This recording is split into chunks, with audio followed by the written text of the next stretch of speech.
I personally, even though I enjoyed this movie, I don't think we needed any more Toy Stories. After number 3, like you just said, I think after 3, they could have just stopped it, let it just be that, and it would have just been the end of the story. I think this continuation of trying to continue the toys doing stuff, it just seems very cheap to me, where it's just like, dude, the story seemed over. It was Andy's story. I'm not saying that's a problem of passing the torch, but a lot of times when it comes to these type of things of anything, we tend to like it just to be left off. The new Toy Story 5 just dropped. Yep. And I want to ask a question.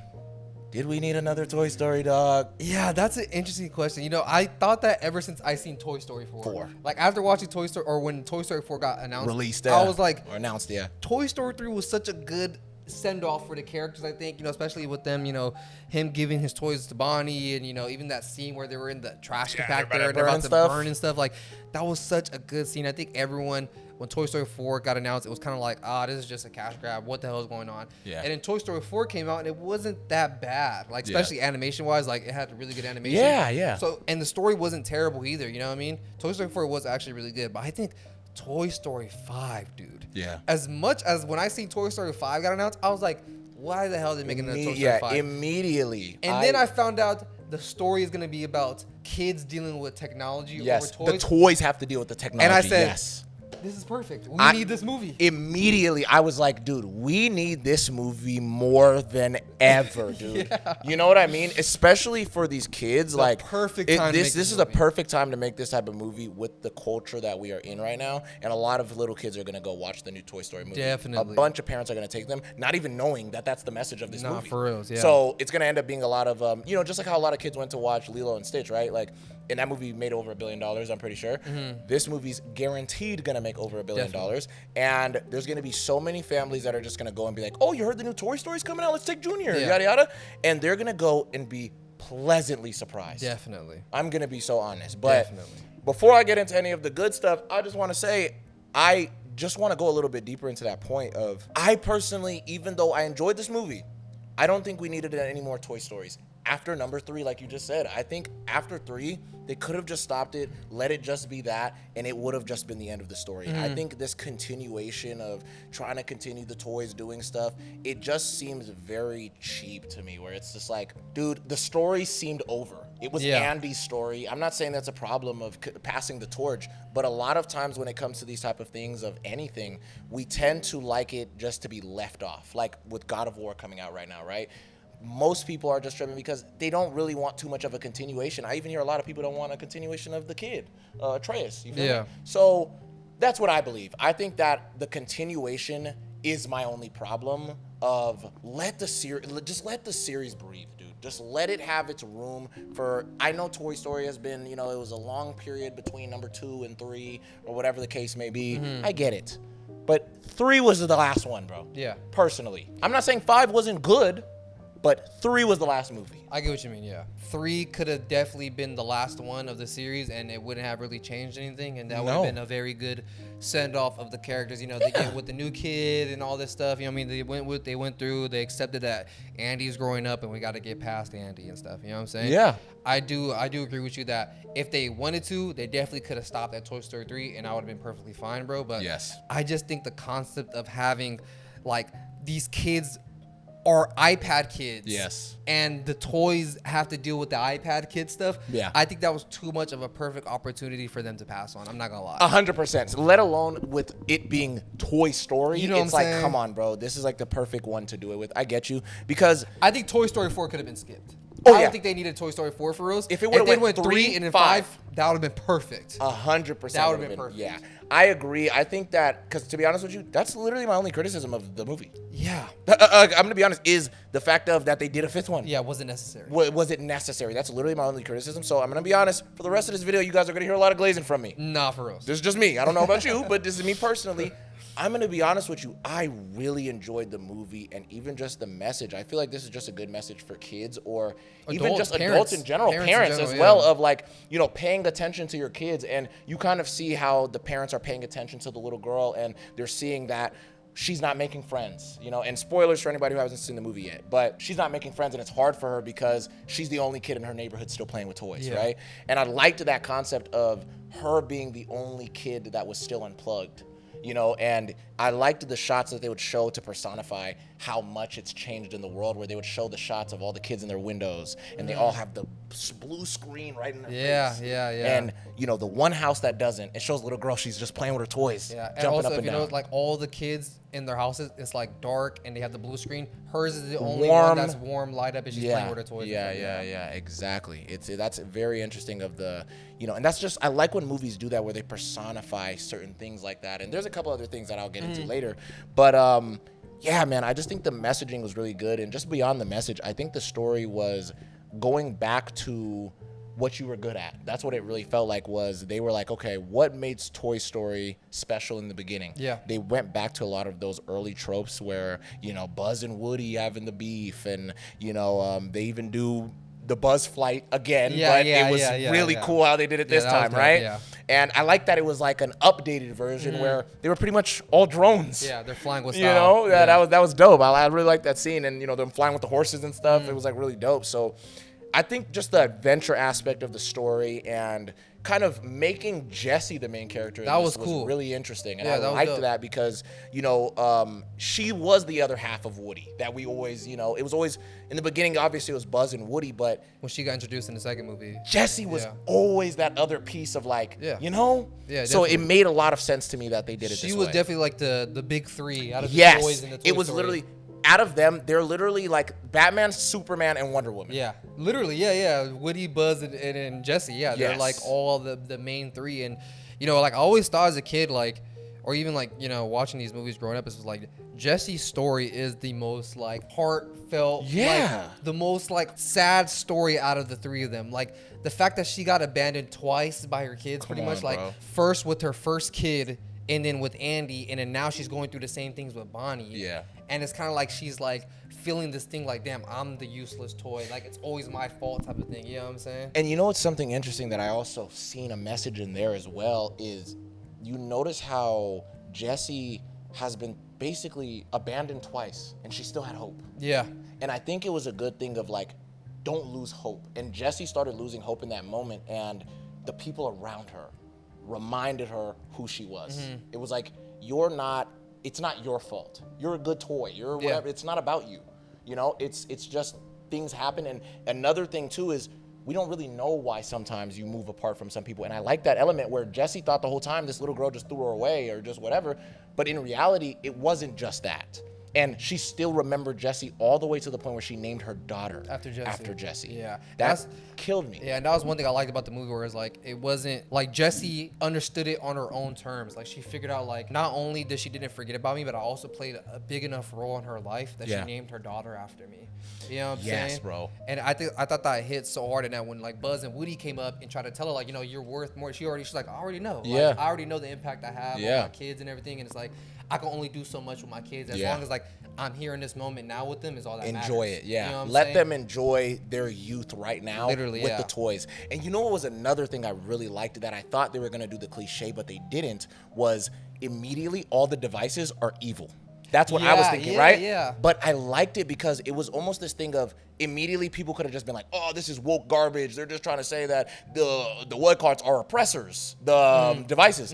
But they didn't go that route. It was more of a thing of, well, we don't know everybody's story. Just because I'm old now doesn't mean that I have to hate the new. Yeah, exactly. And you started seeing them work together towards the end, where Lilypad noticed, damn, Bonnie's not happy. Because of me. And literally donated herself. That was crazy, And it made you almost sad for Lilypad a little bit, like, damn, bruh, you know what? Like, she was trying to just help to make Bonnie friends because she's looking at the new. She's like, no, but this is the new world. This is what the world is. So I want her to connect with all these other kids because they're all playing these games, like Frog Dash or whatever it was. You know what I mean? And all of those things. So I like the element where it was like Jessie almost had this disdain for the toy. I mean, the devices already. When she met the potty, the potty training toy and all these other things. She almost just immediately was just like, ugh, like, you know, I hate devices, these things, right? And she didn't even want to partner with him when he was like, please let me come in the house. And he was like all drunk and stuff, you know, when he had no battery. But and I like some of those elements that they play around with it too, where it's almost adult, but it's not, you know, where kids can find it funny, like they have no battery, but it seems like they're like almost drunk, you know. But yeah, you see moments where she's noticing like, they're going through the same thing as us because you were once an old toy, and then now it's the lily pad and all these other new things or whatever. So and she even seen like, damn, you only had the kid for 6 months. Yeah. While I had these kids for years on end. You know what I'm saying? That's why she's like, you don't even know what it's like to play. You know what I'm saying? Like, you have little games on you. That's not a game. That's not a play. That's a game. Yeah. Like, you've never played for real. Yeah. You know what I'm saying? And that's one thing I loved about this movie is, first of all, the animation in this movie is great. Is amazing, bro. Yeah, it's insane. It seems like, and we were complaining about this a couple of times back then, where it's like it seemed like Pixar kind of lost their foot when it came to, you know, creativity, making good animation. It's like everyone was getting this bean mouth type of thing. Yeah. But it's like with this one, they're like, nah, we can't mess up Toy Story. We gotta go all in with Toy Story. Because one thing I loved about this movie, and they did it a little bit in Toy Story 3. They never really did it in any other earlier movies, but like the way it showed when the toys are being played with. Yes. I love the way they looked in this movie compared to when Andy's playing with it. Yeah, it's almost like they go into a different animation. It's like a dream-esque type of feel to it. I like that. It's almost looks like a watercolor painting. The way that they're animated in their playtime. You know what I'm saying? I thought that was really, really cool the way they did it. And I also love that the toilet guy who's voiced by Conan O'Brien in his playtime. I didn't know that. He has Conan O'Brien's hair when he's like the special agent. I didn't even know that. Whoa, bro, that's insane. Yeah, I love that they did that. I thought that I was wondering why they gave him that hair. I was like, okay, he's supposed to be like a secret agent thing or whatever. That's just Conan O'Brien's hair. That's so crazy. I didn't even notice it was Conan the whole time. Yeah, it was Conan, yeah. That's probably why I was laughing the whole time he was talking. Conan, yeah, shout out to Conan. So I just love that about this movie. They did that, and they did it a couple times in the movie. In the beginning, they did it with Blaze, and then they did it at the end when Buzz and Jesse ends up getting married at the end of the movie. And I thought that was really cool the way that they personified the playtime from Bonnie doing it as a little girl. You know, her thing looks very pretty and like a watercolor, whereas in Toy Story 3 when it showed his playtime, it's like hella like explosions, the evil Dr. Porkchop, the bridge is collapsing and all this stuff. It's like it personifies how they all have their own form of play, and I think that I like that. Cool, and that's the creativity that I'm talking about that is kind of lacking in a lot of these newer projects like a Toy Story 5. So this is one of those breakouts in the modern schlop. Yeah, I really thought when they announced this movie, even though I thought the premise was really good, the toys versus technology, I thought that was really cool. I really did think at first, like, this movie's probably not gonna be that good. Me too. I really thought the movie was gonna be that good for us. Yeah, me too. When I went to go watch this movie, bro, I was pleasantly literally surprised. fighting back tears at times. Bro, this movie. I'm so serious. Like, I'm not even kidding. There was a couple scenes, like even when they got to play for the first time, like the other devices, Craig Robinson and all those ones, right? I almost shed a tear, bro, because I was just like, the way they were just like, that was amazing. Yeah, and then at the end, when like the hippo was like, I was a secret agent. Yeah, bro, that hurt me. They never got to experience something like that. You know what I mean? Like, there are so many moments in this movie where I was like, hold on, bruh. Don't start crying right now. Like, I gotta hold back this tear low key. You know what I'm saying? Like, the daughter got me, Mike. When she seen that her daughter was named after Jessie. Mike, I'm not even kidding. My God. Bro, I'm in the theater by myself sitting there still fighting back tears. Like, bro, I'm not gonna lie to you.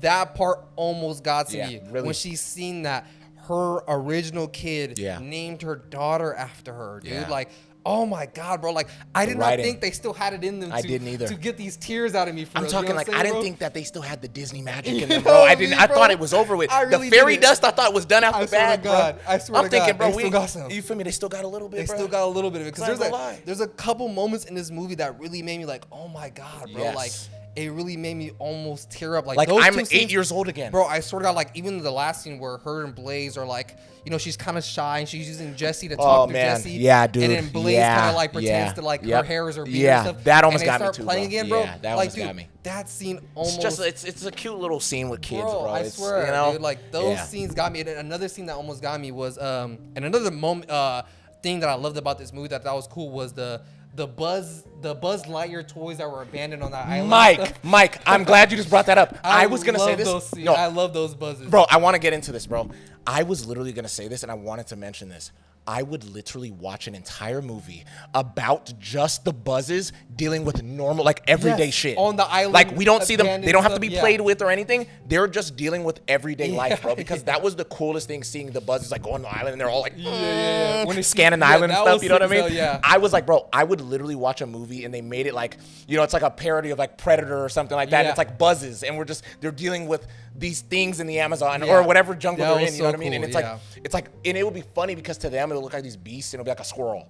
And things like that, you know? That a little bit in when they're walking through the forest and the rabbit and the deer come up to them, which is almost like on some Bambi type stuff. Yeah. Which the director of this movie is a big fan of Bambi, so I think that was a reference to that, honestly. And they see the animals that are playing with them and stuff. And the one scene that almost made me like kind of like, oh my god, bro, like it kind of made me. I know what you're talking about. When the little boy finds the Buzz, he's playing with him and stuff like that. And then all the Buzzes pull up with like knives and all this type of stuff to try to save him. And they see the kid is hugging him, and the Buzz looks at him and he throws a thumbs up at the other Buzz, and it's like, he's like, I'm good. Yeah, like I'm good. Like this is what I was here for, type of thing. You know what I mean? Like those scenes, like oh my god, I'm like, dude, I did not think that Pixar or Disney still had it in them to like make me emotional for us after watching these movies. You know what I mean? And I just love that Toy Story 5 was still such an amazing movie to watch in today's day and time. You know what I mean? Because we were just talking about how, you know, Star Wars, it gets overshadowed by all these original films and stuff like that. So we think like Toy Story 5 is going to be another cash grab. And it, like you could tell that the people who made these movies, there was heart in this. They cared about the characters and they cared about these movies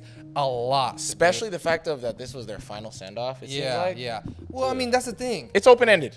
It's very open-ended. Because, you know, now we can choose which girl to follow, or maybe we're following both of them now. And that could be the new story. And then now we're going to see how they're dealing with all of them living amongst each other, like the devices with the toys and whatever. And that could be the next story. That's very interesting. So that's what I wanted to ask you before we kind of get out of here. Yeah. Do you think they will make another Toy Story 6? Based off of how successful this one is going to be, I'm calling that they're going to do maybe not Toy Story 6, but some type of spinoff.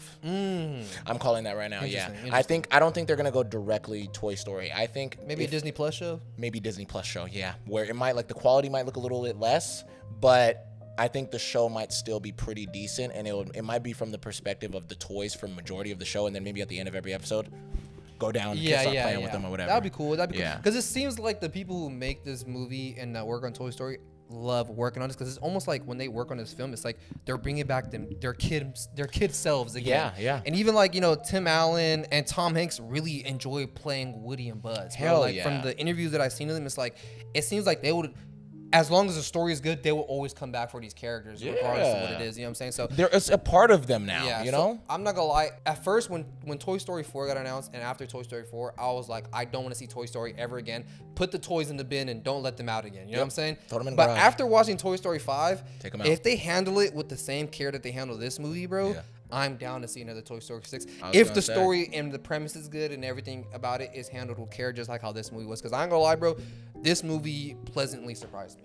Yep, I'll definitely pick up the toys again. Definitely, I'm down to pick up the toys again, bro. It almost made me think like, damn, bro, like you feel bad for your toys. My toys are rotting in my mom's basement right now. I haven't touched them for years. Our toys are the ones that she found in the little playhouse. Yes, that's where our toys are. Waiting for us. Like Mike is coming to play with me. Every time they even hear any type of thing towards the door, it's Mike. They think it's me or they think it's you coming to play with them again. But it's like it's the dog. You know what I'm saying, bro? Like, it made me almost think like, damn, like. Imagine the things that I abandoned, that I never played with or I stopped caring about for a long time. Like my old plug and plays, my old SpongeBob plug and play that I used to play video games with back in the days. Like it's sitting in some drawer somewhere in my mom's house, probably with eroded batteries in it. It's never been touched in years. You know what I'm saying? Like it just now you're thinking of both, because like I liked that it was like, well, not only the toys feel bad.